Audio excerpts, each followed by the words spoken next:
ஆனா இவ்வளவு நாள் பேசும்போது நம்ம ஆரம்பத்திலேயே சொல்லியிருந்தோம், ஒரு சின்ன ஒரு பயம், ஒரு தயக்கம் வந்து விஜய் கிட்ட இருக்குன்னு சொல்லிட்டே இருந்தோம். ஏன்னா வந்துட்டு இவர் வந்து திமுக ரொம்ப விமர்சனம் பண்றாரு, பாஜக விமர்சனமே பண்றது இல்லை அப்படின்ற மாதிரி.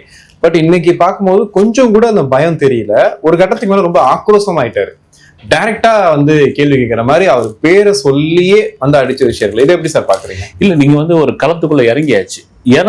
இறங்கிய பிறகு நீங்க வந்து பின்வாங்கறது அவ்வளவு சரியான ஒரு விஷயம் இல்லை. நான் வந்து ஒரு சினிமா பத்திரிகையாளரா விஜயை பாக்குறப்ப எனக்கு பெரிய ஒரு ஒரு பிரமிப்பா இருந்ததுக்கான காரணம் என்னன்னா, நான் தொடர்ச்சியா அவருடைய ஒரு ஆரம்பத்துல இருந்து ஒரு இடையில இருந்து கூட நான் பாத்துக்கிட்டு வரேன். வந்து கிட்டத்தட்ட ஒரு அரசியல் கட்சி ஆரம்பிக்கிறதுக்கு முன்னாடி வரைக்கும் பாத்தீங்கன்னா, ஒரு லென்த்தியான கேள்வி கேட்டீங்கன்னா சுருக்கமான ஒரு பதில் சொல்லுவார். ஒரு பதில் ரெண்டு பதில் தான் இருக்கும். அதிகமா பாத்தீங்கன்னா இந்த வேலாயுதம் படப்பிடிப்பு, சச்சின் படப்பிடிப்பு எல்லாம் ஊட்டிலாம் இருந்த போது பாத்தீங்கன்னா சில கேள்விக்கெல்லாம் நான் வேணாங்கண்ணா அப்படின்னு வேணாங்கண்ணா அப்படி இருந்த ஒரு நபர் ஒரு களத்துக்குள்ள வந்த பிறகு, ஏன்னா வந்து அவருடைய தந்தையோ அவருடைய பரம்பரையோ அரசியல் சார்ந்ததெல்லாம் ஒண்ணும் கிடையாது. வந்து இல்லை எங்கேயா அரசியல் போய் கத்துக்கினாராலும் அதுவும் கிடையாது. வந்து